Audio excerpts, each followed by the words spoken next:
Je te fais découvrir l'agenda petit format, fait que c'est un agenda de 7 par 9, fait que je te fais découvrir l'intérieur. Tu as un espace pour venir indiquer tes informations personnelles et tu as un espace pour indiquer ton mot fort, fait que c'est un mot qui va te suivre tout au long de l'année, qui va te guider. 2 pages de calendrier. Une section anniversaire, donc j'ai changé de thématique, j'ai changé les cupcakes pour des photos avec des belles fleurs. Un espace pour venir indiquer des dates importantes que tu veux garder en tête et ici les jours fériés. Cette page-là, je veux rien manquer, c'est pour venir indiquer des séries à écouter, des auteurs, des livres, des podcasts ou des films que tu veux découvrir.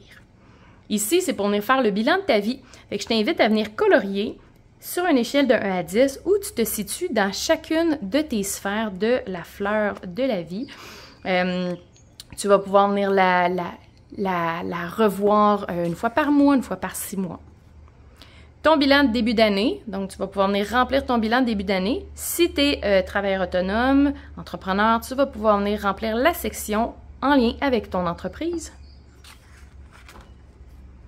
Pour l'année qui commence, c'est quoi les objectifs, que ce soit autant des objectifs personnels ou professionnels. Ici, c'est pour te montrer comment remplir un tableau de visualisation. Donc, je te guide et ici, tu vas pouvoir venir créer ton tableau de visualisation. Tu peux venir faire des dessins, des coloriages, tu peux venir indiquer des mots, découper des images, mettre des photos. C'est vraiment à ta discrétion. 2 pages avec mode d'emploi pour te guider comment remplir chacune des sections, comment tu peux les utiliser.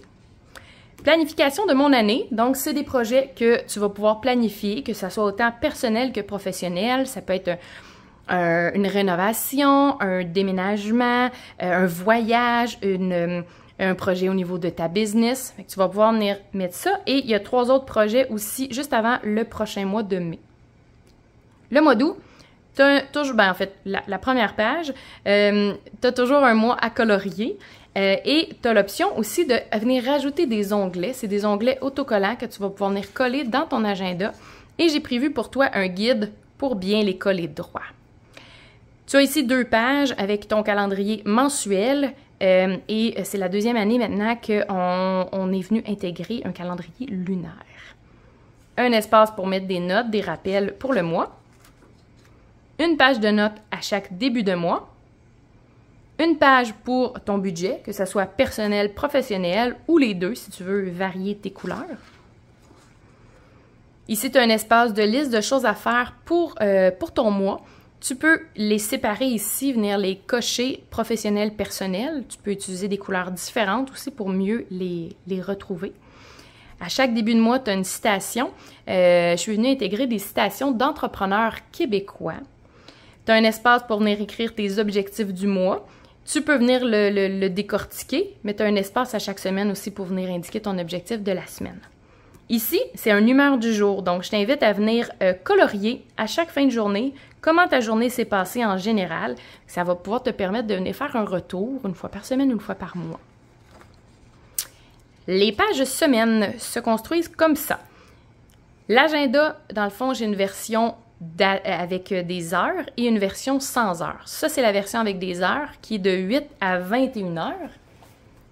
Et la version sans heures, dans le fond, c'est tout simplement des lignes blanches. À la fin d'une journée, tu vas pouvoir venir indiquer ton coup de cœur de la journée, ta reconnaissance de la journée. Ici, dans le fond, c'est 2 petits espaces pour venir colorier, pour nous rappeler que c'est important de bouger et boire de l'eau. À chaque semaine, tu as un espace pour venir indiquer ton objectif de la semaine, un espace pour prendre des notes. Ici, c'est vraiment ta to-do list de choses pour la semaine, fait que tu peux encore colorier personnel, professionnel. Tu as un dessin à colorier. À chaque semaine, tu retrouves un dessin à colorier avec la thématique du mois. C'est toujours des dessins que j'ai prévus une 15aine de minutes à peu près par dessin, fait que ça nous permet de libérer notre charge mentale, prendre du temps pour nous. Et là, cette phrase-là, c'est pas une phrase de culpabilisation, c'est vraiment pour nous rappeler que c'est important de prendre du temps pour nous puis de décrocher.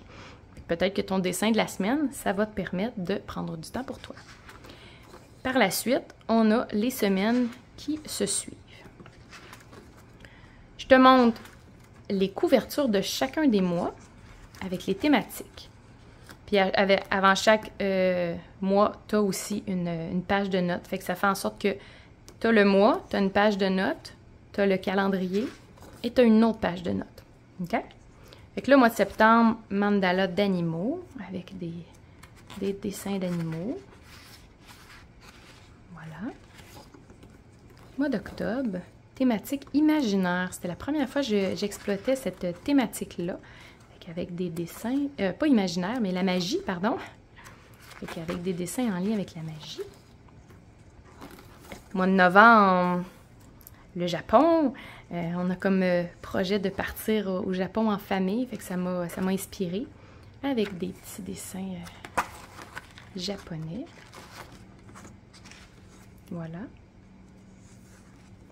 Mois de décembre, bien entendu, j'aime ça faire des thématiques en lien avec les fêtes pour nous mettre dans l'ambiance. Voilà. Mois de janvier, un mois un petit peu plus cocooning, où ce qu'on veut s'emmailloter dans les couvertes avec un bon chocolat chaud ou un bon café. Fait que c'est une thématique un peu imaginaire. Je m'amuse dans les humeurs du jour. Le mois de février. Voilà.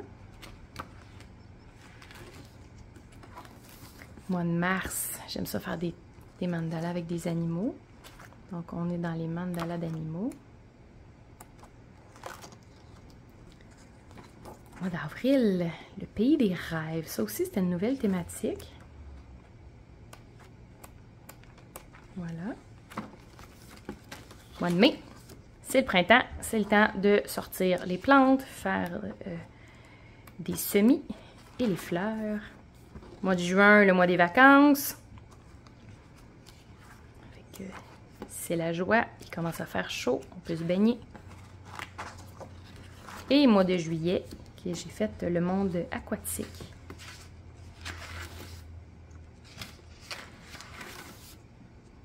Voilà.